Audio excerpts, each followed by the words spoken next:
कल आप सबने श्रवण किया कि किस प्रकार से पृथ्वी के जो 7 तत्व धारक तत्व हैं, गोभिर विप्रैश्च वेदैश्च सतीभि सत्य साध्वी अलुब्धै दानशीलस्य सप्तभिर धार्यते मही। ये 7 पृथ्वी के जो धारक तत्व हैं, इन्हीं पर ये पृथ्वी टिकी हुई है। और पृथु जी महाराज जब इन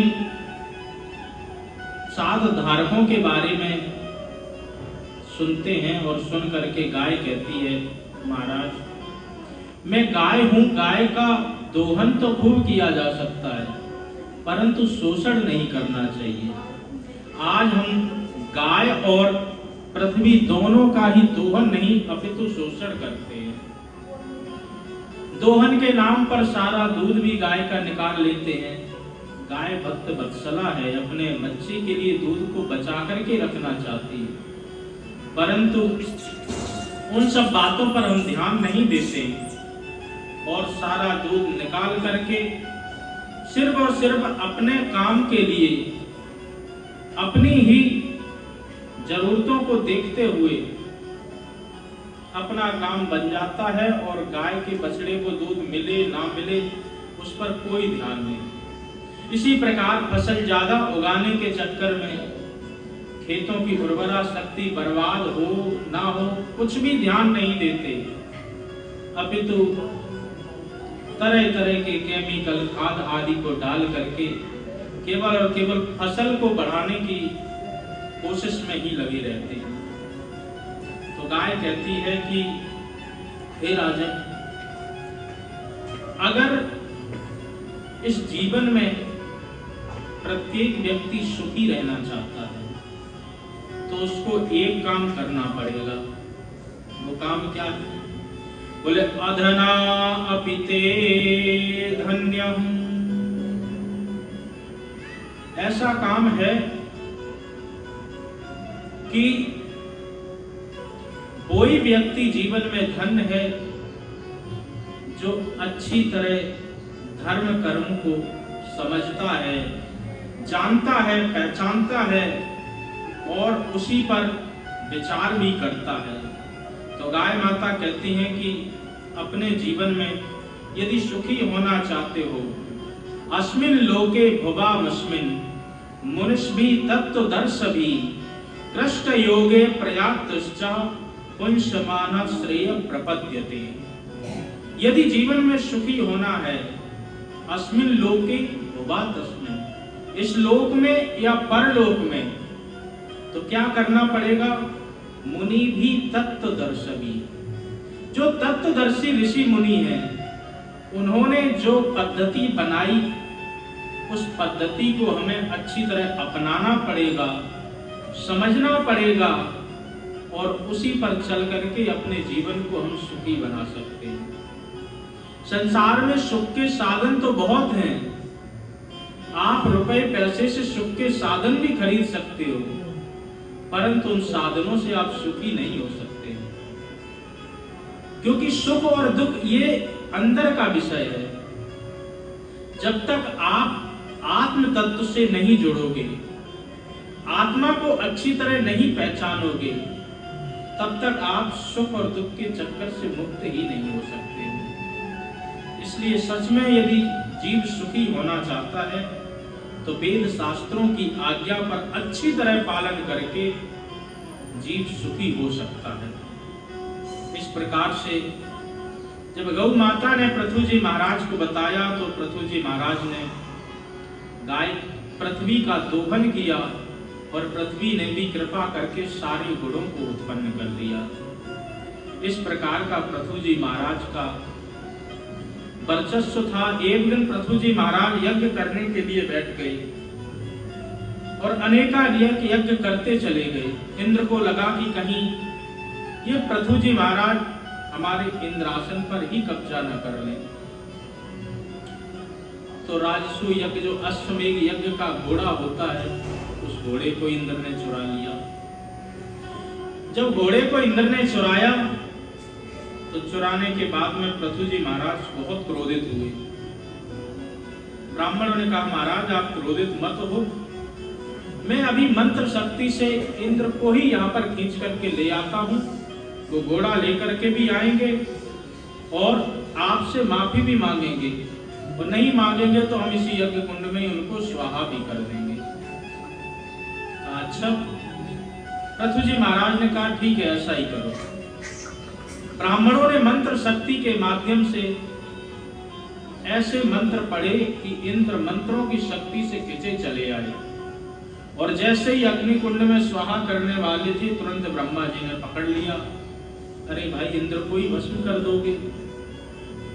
इंद्र के भस्म होते ही सारी व्यवस्था चौपट हो जाएगी। अरे इंद्र का कोई साधारण पद तो होता नहीं जो हर किसी को दे दिया जाए, बहुत जिम्मेदारी का पद है। इसलिए भैया ऐसा करो, इंद्र को तो मत मारो।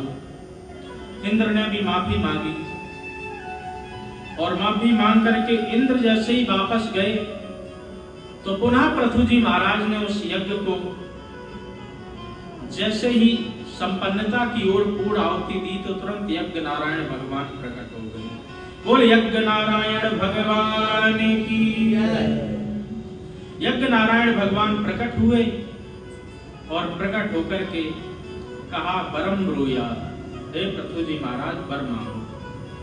पृथु जी महाराज कहते हैं कि महाराज अगर हमें कुछ आप देना ही चाहते हो तो विवत्स करणायुत में सभी बरा, आप मुझे 10,000 कान दे दीजिए जिनसे मैं भगवान के वर्णनों का निरंतर श्रवण करता रहूं, भगवान के भक्ति में दिन भर लगा रहूं और हर समय उन्हीं के ही गुणानुवादों को श्रवण करता रहूं।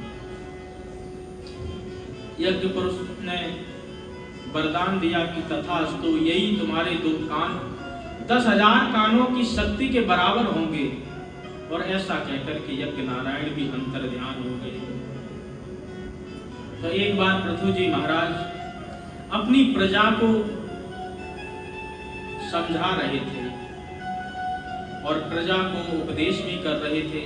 कह रहे अहम दंड धरो राजा, मैं तुम्हारे इस राज्य का राजा हूं और तुम सब प्रजा हो। राजा का प्रत्येक राजा का कर्म है कि अपनी प्रजा के सुख दुख में साथ खड़ा रहे, अपनी प्रजा को पूरी तरह रक्षित सुरक्षित रखे, और प्रजा का भी धर्म है कि वो राजा को कर के रूप में जो उस राजा का बनता है वो दे दे। परंतु राजा को कर किस प्रकार से वसूलना चाहिए? बोले जैसे सूर्य भगवान वनस्पति नदियों आदि से जब अपना कर वसूलते हैं तो उनको बिल्कुल भी परेशानी नहीं होती, बहुत सूक्ष्म रूप से ले लेते हैं।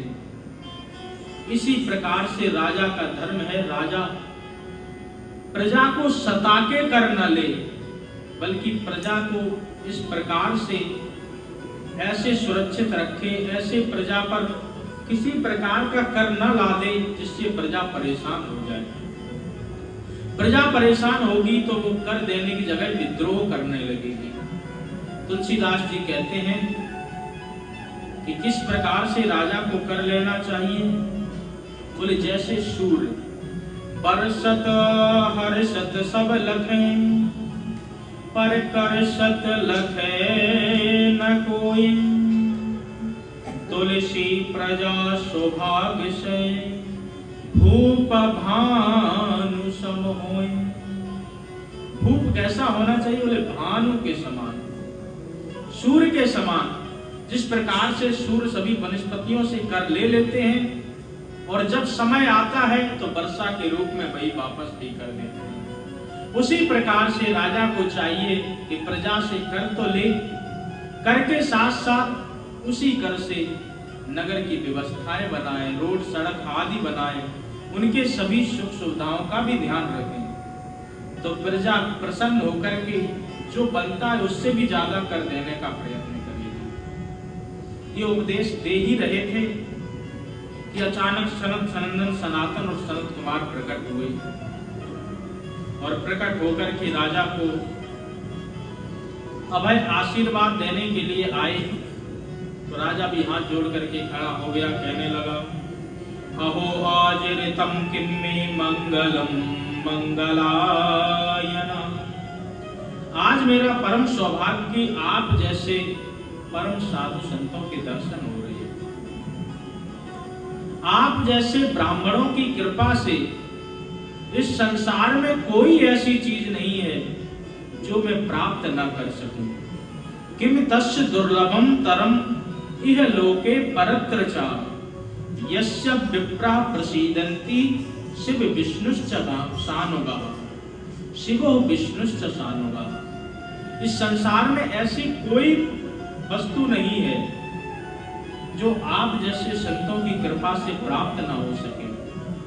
सब पर कृपा करने वाले आप मुझ पर भी कृपा करें और मेरे जीवन में काम आने वाले तत्व उपदेश का मुझे उपदेश करें, जिससे मेरा जीवन धन्य हो सके। और मैं अच्छी तरह जानता हूं कि साधु संतों के यदि चरण रज घर में पड़ते रहें तो वो घर बहुत ही शुभ माना जाता है। चाहे वो गरीब का ही घर क्यों ना हो, परंतु साधु संतों के चरण रज जिस घर में आती रहे उस घर से कोई भी घर अच्छा हो ही नहीं सकता। अधना अपि ते धन्या साधवो ग्रह मेदना यद्ग्रहा सद्ग्रह वरम यान्तु दृढ़ भूमि स्वरः वरः।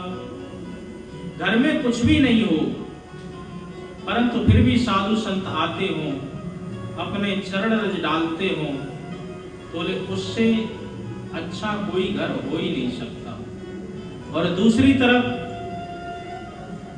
तरफ कोई कितना भी धनवान हो, यदि साधु संत नहीं आते हैं तो उस घर को उसी तरह समझना चाहिए जैसे कि एक वृक्ष में बहुत सुंदर पके हुए फल लगे और चारों तरफ से उस पर सांप लपटे हुए हैं। ना उस सघन वृक्ष की छाया में कोई बैठ सकता है, ना ही उन फलों का सेवन कर सकता है। व्याला लया द्रमा बैते व्यक्ति खिलत संपदा। कितनी भी संपत्ति होने के बाद भी वो घर उसी वृक्ष के समान है जिसमें फल तो लटके हुए हैं परंतु सांपों से वो ऐसे घिरा हुआ है कि वहां पर कोई कुछ ले ही नहीं सकता। इसलिए प्रभु आपने मुझ पर कृपा की और आज आप कृपा करके मुझे कुछ तत्व उपदेश दीजिए। चारों ऋषि सनक सनंदन सनातन सनत कुमार जी कहते हैं कि ध्यान से सुनो। हमने समस्त शास्त्रों का सार एक ही श्लोक में निकाल करके रख दिया, उसे ध्यान से श्रवण करो।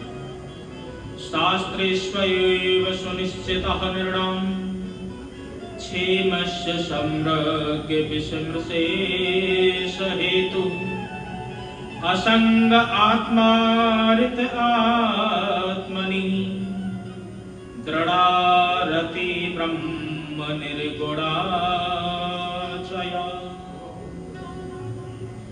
समस्त शास्त्रों का सार यही है कि असंग आत्मनः व्यतिरिक्त आत्मनि। असंग वस्तुओं से अपने मन को हटा करके उस आत्म तत्व की तरफ अपने मन को लगाना चाहिए, क्योंकि जो ये असंग है ये हमेशा आपके संग रहने वाला नहीं। ये कुछ दिन तो रहेगा, उसके बाद में फिर जैसे कि वैसे ही हो जाएगी। इसी बीच में पूज्य स्वामी जी महाराज का आगमन हो रहा है, तो आइए हम सब उनके चरणों में प्रणाम करें। बोलो सद्गुरुदेव भगवान की जय। श्री स्वामी जी महाराज की जय।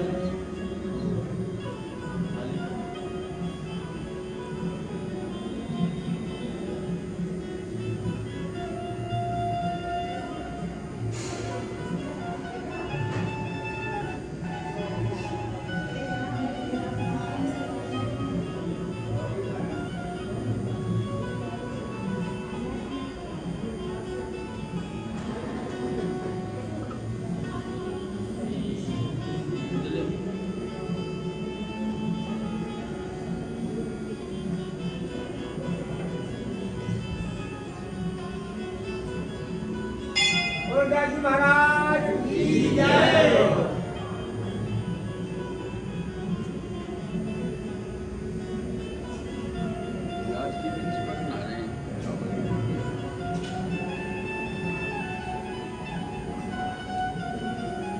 भक्तवत्सल भगवान की जय। श्री सद्गुरुदेव महाराज की जय। स्वामी जी महाराज की जय। तो सनकादिक ऋषि कहते हैं कि राजन, असंग से अपने मन को हटा करके सत्संग की ओर लगाने का ही नाम समझो कि जीवन की धन्यता है। वही जीवन धन्य है जिसने अपने जीवन से असंगता को हटा करके सत्संगता को अपना लिया हो, उसी का जीवन धन्य माना जाता है। इसलिए राजन, यही समस्त शास्त्रों का सार है। इन शास्त्रों के सार को अच्छी तरह अपने जीवन में अपनाओ और अपना करके मैं और मोर तोरते माया, माया से अपने मन को हटा करके मायापति के चरणों में अपने मन को लगाने का नाम ही सत्संग है। तो इसलिए इन सब से हटा करके बाहरी पंचायती धर्मशाला में अपने मन को मत लगाओ। ये हमारा जो शरीर है पंच भौतिक तत्वों से बना हुआ, परंतु ये हमेशा साथ रहने वाला नहीं है। जब इस संसार से छोड़ करके सब कुछ हमें जाना पड़ेगा तो इस शरीर को भी छोड़ के जाना पड़ेगा। तो इस शरीर पर बहुत ज्यादा ध्यान नहीं देना चाहिए। धनानि भूमौ पशुभिश्च गोष्ठे नारी गृहद्वार जना शमशाने देहश्चितायां परलोक मार्गे धर्मानुगो गच्छति जीव एका। जब इस संसार से हमें जाना होगा तो धनानि भूमौ पशुभिश्च गोष्ठे, धन पशु संपत्ति आदि सब यहीं पर छोड़नी पड़ेगी। नारी गृहद्वार जना शमशाने, नारी भी केवल गृह के द्वार तक ही जा सकेगी। परिवार आपका शमशान घाट तक ही जा सकेगा। पुत्र आपका अग्निदान तक ही जा सकेगा, कुछ भी साथ में नहीं जाएगा। जिस शरीर को हम इतना मल मल के नहलाते, इतना इस पर ध्यान देते हैं, जब हमें परलोक की यात्रा करनी पड़ेगी तो देहश्चितायां परलोक मार्गे, उस परलोक की यात्रा में जाने पर हमारा ये शरीर अग्नि में भस्म हो जाएगा तो जाएगा क्या महाराज? बोले यही जो सत्संग कर रहे, जो धर्म कर्म कर रहे, धर्मानुगो गच्छति जीव एका, केवल और केवल यही धर्म कर्म ही आपके जाएंगे और कुछ भी नहीं जाएगा।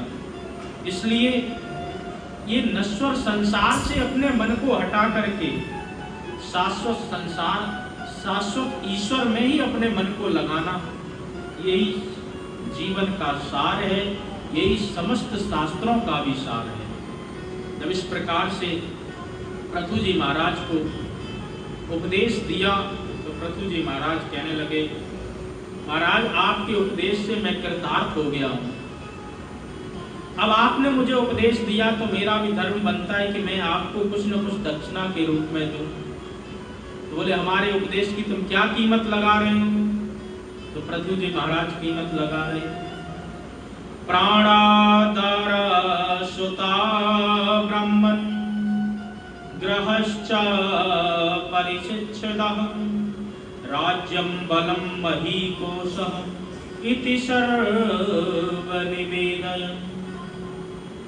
महाराज सबसे पहले मेरे प्राण, मेरी पत्नी, सुत पुत्र, जितना भी ये संपत्ति है, ये सब इति सर्व निवेदया, ये सारी हम आपके चरणों में निवेदन कर रहे।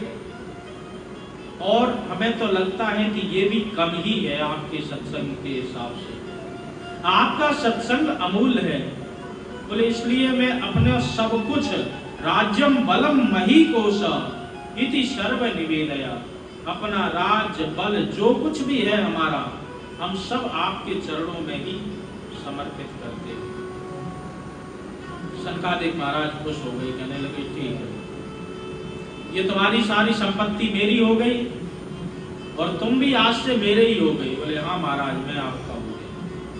ठीक है, अब ये सारी संपत्ति पर राज्य करने के लिए हम तुम्हें ही नियुक्त करते हैं और इस पर तुम अच्छी तरह राज्य करो। अब इससे होगा क्या?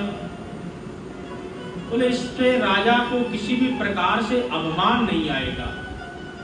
राजा यही समझेगा गुरु जी की संपत्ति है तो इस संपत्ति को अच्छी तरह संभाल करके रखना है और हमारा तो कुछ है ही नहीं। इस प्रकार से शिष्य को भी ऐसा ही करना चाहिए कि गुरु के चरणों में सब कुछ निवेदित कर दे और गुरु को भी ऐसा होना चाहिए कि सब कुछ मिलने के बाद भी उसमें से फूटी कौड़ी भी ना उठाए। क्यों? क्योंकि गुरु का मतलब होता है भारी और लघु का मतलब हल्का। यदि गुरु अपनी गुरुता नहीं दिखाएगा तो फिर उसका महत्व तो घट जाएगा और वो फिर गुरु नहीं बल्कि लघु के रूप में आ जाएगा। इसीलिए गुरु ऐसा होना चाहिए जो सभी प्रकार की सुख संपत्ति आप उनके चरणों में समर्पित करें और उससे भी फूटी कौड़ी नहीं ले, वो ही सच्चे गुरु। तो आज सनकादिक ऋषि इस प्रकार से तत्वोपदेश देने के बाद अंतर ध्यान हो गए। अंत में पृथु जी महाराज का भी कल्याण हुआ। इन्हीं पृथु जी महाराज के वंश में प्राचीन बलि हुए जो कि पशुओं की बलि ज्यादा चढ़ाया करते थे। एक दिन नारद जी ने आकर के इनको पुरंजनोपाख्यान के माध्यम से समझाया कि देखो राजन, जीवात्मा और परमात्मा ये दो ऐसे तत्व हैं, जब जीवात्मा उस परमात्मा के पास से आता है, आकर के संसार सागर में भटक जाता है, तो जो अभिज्ञात परमात्मा है वो गुरु के ही रूप में आकर के उसको तत्वोपदेश देते हैं और उसी से ही जीव का कल्याण हो जाता है। इसलिए इन सब विषय वासनाओं को त्याग करके ये हमारा जो शरीर है ये केवल स्वर्ग की उपभोग वस्तुओं के लिए नहीं बना। इसीलिए तुलसीदास जी कहते हैं, यह तन करफल विषय न भाई, स्वर्गहु अल्प अंत सुख दुखदाई। स्वर्ग में हमें थोड़ा बहुत सुख तो मिल सकता है, परंतु छीड़े पुण्डे मृत्यु लोकम विसंति, बाद में जब यही आना है तो बहुत दुखदाई होता है। इसीलिए अपने ज्ञान को अच्छी तरह पहचानो, माया के प्रपंच से दूर हो जाओ और दूर होकर के अपने स्वरूप को पहचान करके उसी स्वरूप में स्थित होकर के अपने आप का कल्याण करना ही सबसे बड़ा जीव का परम धर्म है। इस प्रकार से नारद जी ने पुरंजनोपाख्यान के माध्यम से बहुत अच्छा तत्वोपदेश दिया और राजा प्राचीन बलि भी अंत में स्वर्ग को प्राप्त हुए। इन्हीं प्राचीन बलि के वंश में आगे चल करके राजा दक्ष हुए। दक्ष ने भी अपना सारा राजपाट बच्चों को सौंप दिया और सौंप करके अंत में भगवान की कृपा को प्राप्त हुए।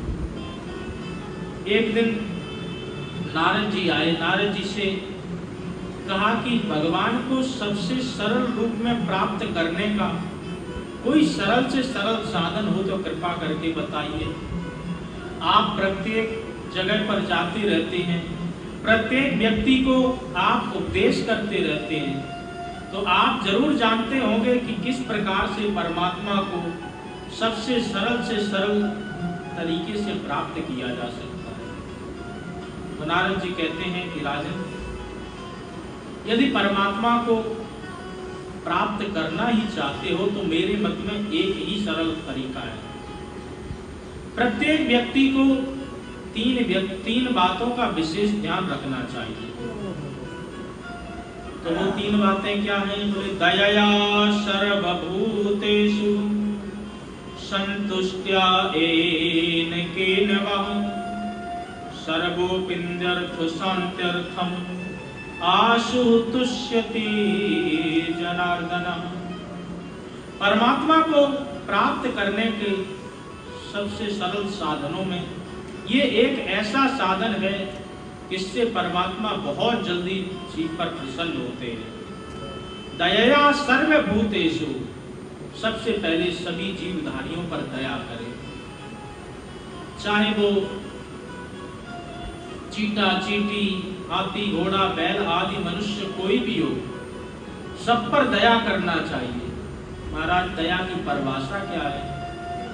बोले दया की परिभाषा है परस्मिन् बंधु वर्गे च शत्रौ मैत्रौ रिपौ तथा आपन्ने रक्षितव्यं तु दयैषा परिकीर्तितः। अपना हो पराया हो, शत्रु हो या मित्र हो, जानकार हो अनजान हो, बोले बस उसको प्राणी मात्र मान करके उस पर दया कर देना ही दया की सबसे बड़ी परिभाषा है। तो दया सर्वभूतेषु, सभी भूत प्राणियों पर दया करना चाहिए। दूसरा बोले संतुष्ट्या येन केनवा, मन में जीव को संतोष रखना चाहिए। जो मिला है वो पर्याप्त है और जो नहीं मिला उसके लिए बहुत ज्यादा भटकने की कोशिश नहीं करना चाहिए।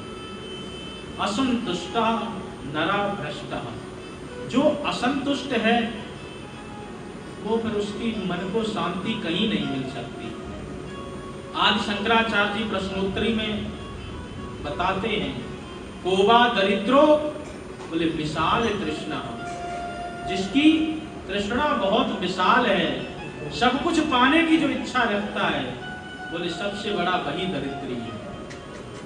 और बोले दूसरी तरफ बोले जिसके पास कुछ भी नहीं है और संतोष है, बोले वो ही सबसे सफल व्यक्ति है और वो ही सबसे संतोषी माना जाता है। तो इसीलिए दूसरा क्या है? बोले संतुष्ट्या येन केनवा, अपने मन में संतोष रखें, क्योंकि जब संतोष धन आ जाता है तो अन्य धनों की हमें कोई आवश्यकता नहीं होती है। गोधन गज धन बाज धन और रतन धन खान, जब आवे संतोष धन, बोले सब धन धूल समान। संतोष धन के आगे कोई धन नहीं टिकता है, इसलिए प्रत्येक भी जीव को संतोषी होना चाहिए। संतोषी व्यक्ति ही परम सुखी होता है।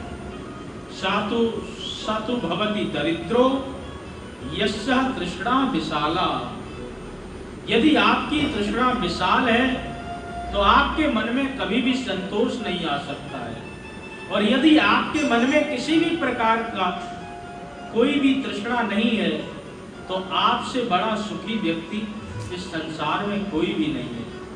इसीलिए प्रत्येक व्यक्ति को अपने मन में संतोष जरूर रखना चाहिए। तीसरा है इंद्रियों का अपने आप में संयम होना, बहुत बड़ी बात।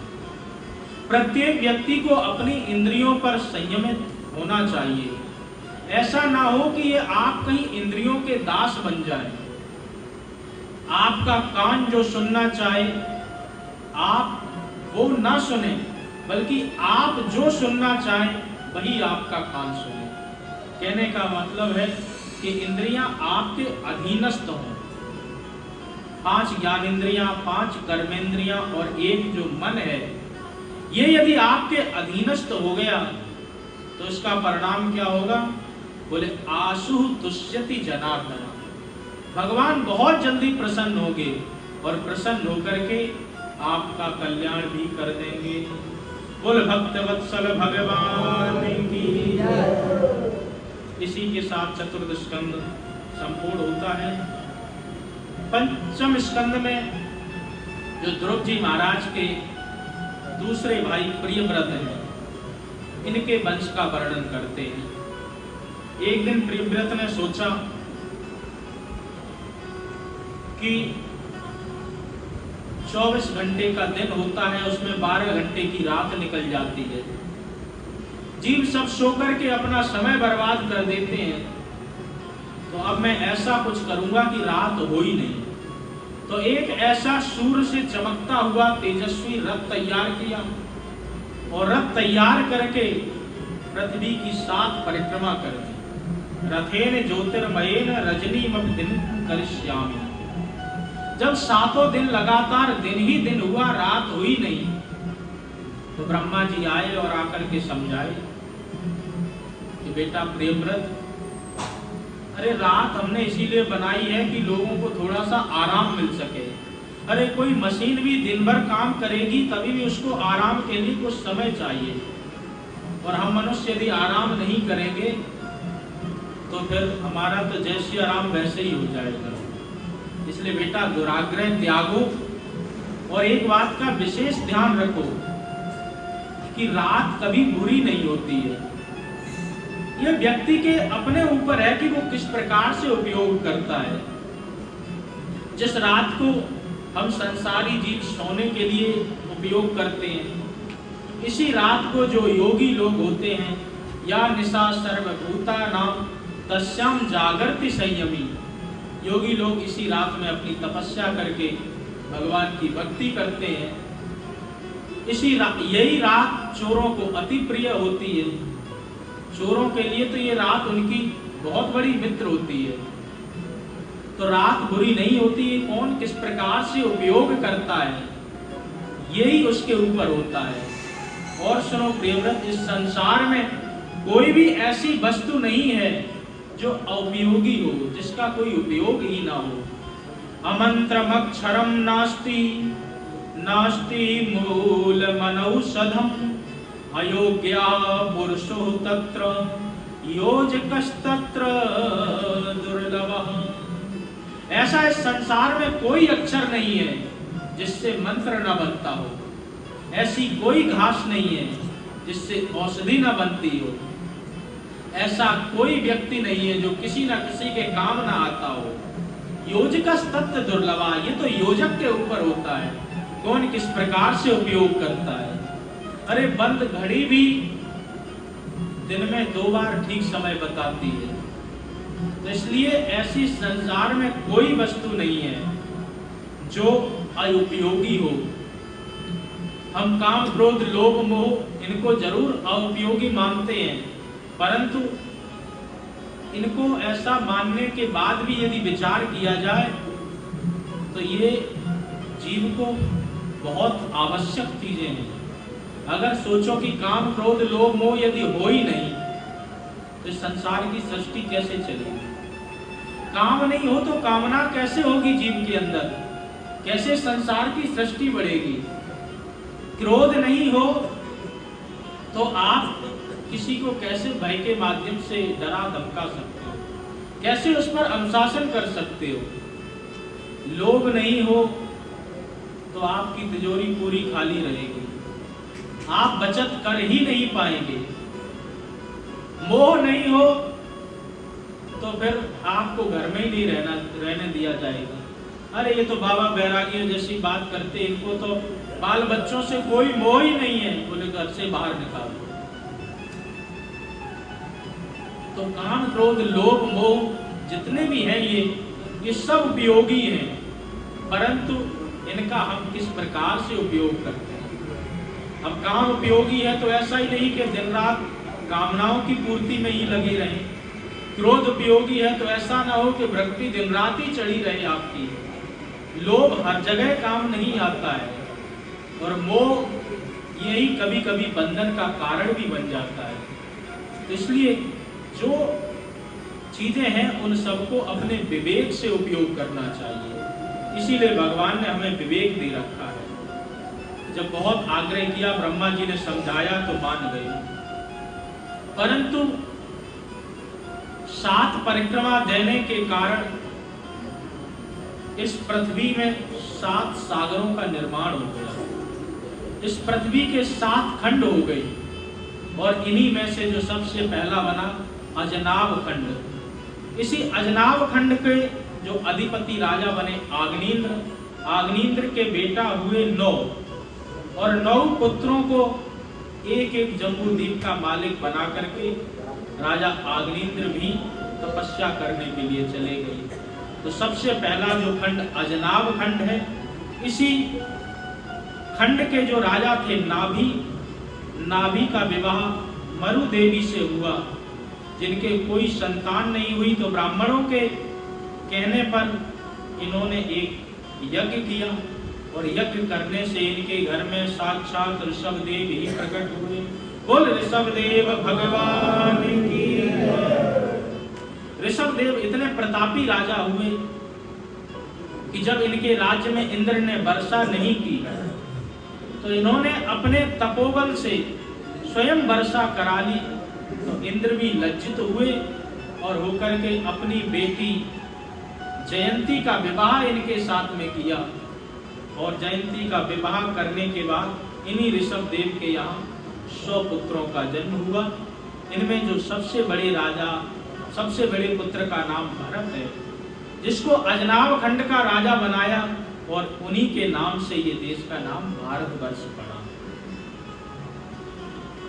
और आशी नेदे दम वर्षम भारतम किम व्यपसुदंती, उन्हीं के नाम से ये भारतवर्ष बना और भारतवर्ष की बहुत महत्ता है। अन्य सभी जितने भी देश हैं ये सब भोग भूमि है, परंतु भारत, ये भारत कर्म भूमि है। यहाँ पर जीव कर्म करता है और कर्म करके अपने जीवन में भक्ति के साथ साथ मुक्ति को भी प्राप्त कर लेता है। परंतु अन्य जो देश हैं उनमें सुख भोग वैभव सामग्री तो बहुत है, परंतु शांति कहीं भी नहीं है। इसीलिए हर बार परमात्मा इस भारत भूमि पर ही जन्म लेते हैं। जब जब भी जन्म होता है परमात्मा का भारत भूमि को छोड़ करके अन्य कहीं जन्म नहीं होता है। इसीलिए सभी देवी देवता जो भी हैं वो भी भारत में आना चाहते हैं और कहते हैं, भगवान से प्रार्थना करते हैं, अहो अमीशाम किम कार्य शोभनम प्रसन्न ऐसा स्वदतम स्वयं हरि। ये भारतवर्षियों का, ये भारतीयों का ऐसा कौन सा पुण्य है जो इनको अनेकानेक प्रकार के लाभ प्राप्त हो रहे हैं। हम भी इस भारत में जाना चाहते हैं। किसी ने पूछा क्यों जाना चाहते हो?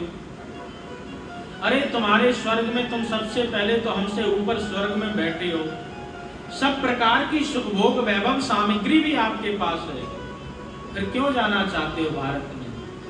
बोले सुख भोग वैभव सामग्री तो है, परंतु यहाँ पर इस बैकुंठ में यदि हम कहीं कथा सुनना चाहें, कोई यज्ञ आदि महोत्सव करना चाहें, तो वो हमें कहीं प्राप्त नहीं होता है।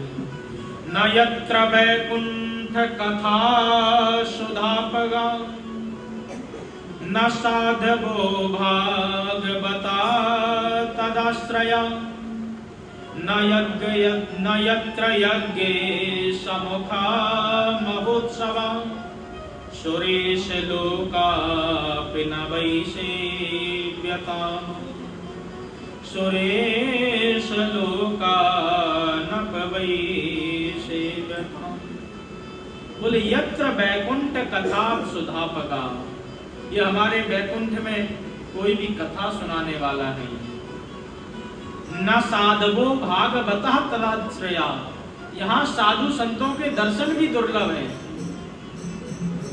न यत्र यज्ञ समुखा महोत्सवा, यज्ञ आदि अनुष्ठान कोई भी नहीं होते हैं। और दूसरी तरफ भारत क्या है? बोले समुखा महोत्सवा, महोत्सवों की भूमि है। आए दिन कृष्ण जन्माष्टमी, रामनवमी, अनेकानेक त्योहार मनते ही रहते हैं। कुंभ लगता है, अनेकानेक साधु संत आते हैं। एक जगह पर सभी साधु संतों के दर्शन हो जाते हैं। जगह जगह पर भागवत कथाएं, यज्ञ आदि चलती रहती हैं। तो इसीलिए हम भी भारत में आकर के इन सब महोत्सवों का आनंद लेना चाहते हैं। वैकुंठ में सुख भोग वैभव सामग्री तो बहुत है, परंतु वहां पर इस प्रकार का कोई भी ना वहां पर साधु संतों के दर्शन है, ना यज्ञ आदि का कोई काम है। इसीलिए जब राम जी महाराज इस भूमि को छोड़ करके जा रहे थे तो हनुमान जी महाराज से कहा कि आप भी हमारे साथ चलो। बोले महाराज हमारा एक ही प्रश्न है, वहां हमें आपकी कथा सुनने को मिलेगी? राम जी ने कहा वहां हम तो तुम्हें मिलेंगे परंतु हमारी कथा नहीं मिलेगी। बोले फिर महाराज आप अकेले ही जाओ, हम तो यहीं रहना चाहेंगे। क्यों? क्योंकि मेरे कान ऐसे रसिक हो चुके हैं कि आपकी कथा के बिन रह ही नहीं सकते। तो राम जी की जो कथा है, राम जी के जो गुणगानों का वर्णन है, जब तक हनुमान जी नहीं सुने तो उनके कानों में अपूर्ति जैसी रहती, उनको आनंद ही प्राप्त नहीं होता है। तो राम रसायन तुम्हारे पासा, कब पासा है? बोले जब वो सुनने के रसिया हैं और सुनते सुनते इतना उन्होंने अपने कानों को भर लिया कि अब आज उनके वो सब कुछ पास में ही रहता है। तो इसीलिए हनुमान जी महाराज ने भी स्वर्ग में जाना मना कर दिया, कहा कि आप ही उस वैकुंठ में जाओ, हमें वहां पर बिल्कुल नहीं जाना, क्योंकि हमें तो भगवान की कथा सुननी है, भगवान के गुणगानों का वर्णन सुनना है। तो इसीलिए भारत भूमि की जब बात आई तो सुखदेव जी ने मुक्त कंठ महिमा गाई कि भारत जैसी कोई भूमि नहीं है, क्योंकि यहाँ पर सुख वैभव सामग्री इतनी नहीं है, परंतु भगवान की कृपा और भगवान के कृपा से जीव के मन में शांति रहती है। अन्य देशों में इतना सब कुछ शांति वो नहीं है, और भगवान बार बार यहीं पर जन्म लेते हैं। तो क्या भगवान भारतीय हैं? अगर भगवान भारतीय हैं तो फिर उनको जगन्नाथ क्यों कहा जाता है? और जगन्नाथ कहा जाता है तो फिर भारत में ही क्यों जन्म लेते हैं? इसका समाधान इस प्रकार से है कि जैसे ये हमारा शरीर है, ये शरीर हमारा मान लो एक भारतवर्ष है, इसमें से यदि हमारा पांव कट जाए, हाथ कट जाए, तभी भी हमारा काम चल सकता है, परंतु हृदय की धड़कन ही यदि रुक गई तो बोले तो बिल्कुल काम नहीं चलेगा। उसी प्रकार जितना भी ये समूचा ब्रह्मांड है, उस ब्रह्मांड में जो भारत है, ये समस्त ब्रह्मांड की धड़कन ये हृदय है। और जब तक इसमें धर्म की ज्योति जलती रहेगी, जब तक इसमें भगवान के अवतार होते रहेंगे, तो समस्त ब्रह्मांड में इसी धर्म की धड़कन से आभा प्रभाव फैलती रहेगी। इसीलिए भगवान बार बार परित्राणाय साधूनां विनाशाय च दुष्कृतां धर्म संस्थापनार्थाय संभवामि युगे युगे, प्रत्येक युग में आकर के इसी भारत में ही जन्म लेते हैं, भारत में ही अवतार लेते हैं और अवतार लेकर के समस्त देशों में आभा प्रभा को विकसित करते हैं, फैलाते हैं। इसीलिए भारतवर्ष बहुत ही श्रेष्ठ माना जाता है। और इस भारत को ऐसे ही हम लोगों को भारत में जन्म मिल गया, तो इसलिए हम लोग इसके महत्व को नहीं समझते। देवताओं से पूछो तो देवता प्रतिपल प्रतीक्षा करते हैं कि कब हमें भारत में जन्म मिले, कब हमें यहाँ के उत्सवों का आनंद प्राप्त हो, कब हम यहाँ से सभी प्रकार के उत्सवों का आनंद लेकर के भगवान के कथा को श्रवण करके भगवान के यज्ञ महोत्सवों को अच्छी तरह देख करके अपने जीवन को धन्य बना ले।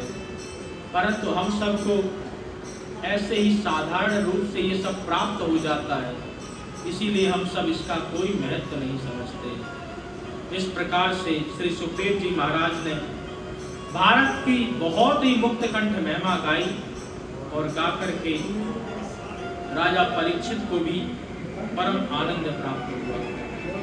आगे चलकर के राजा भरत जी का चरित्र है।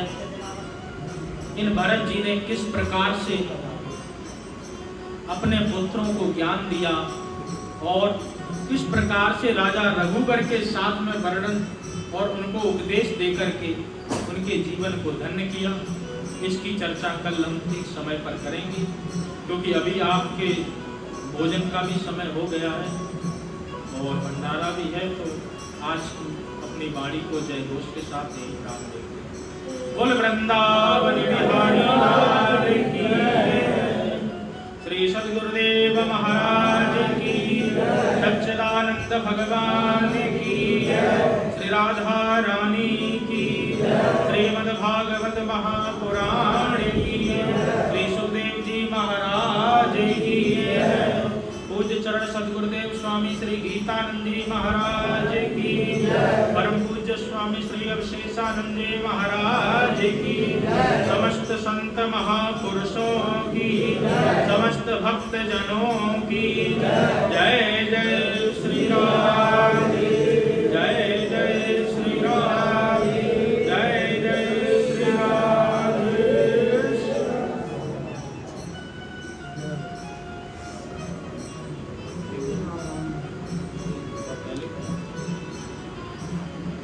ओम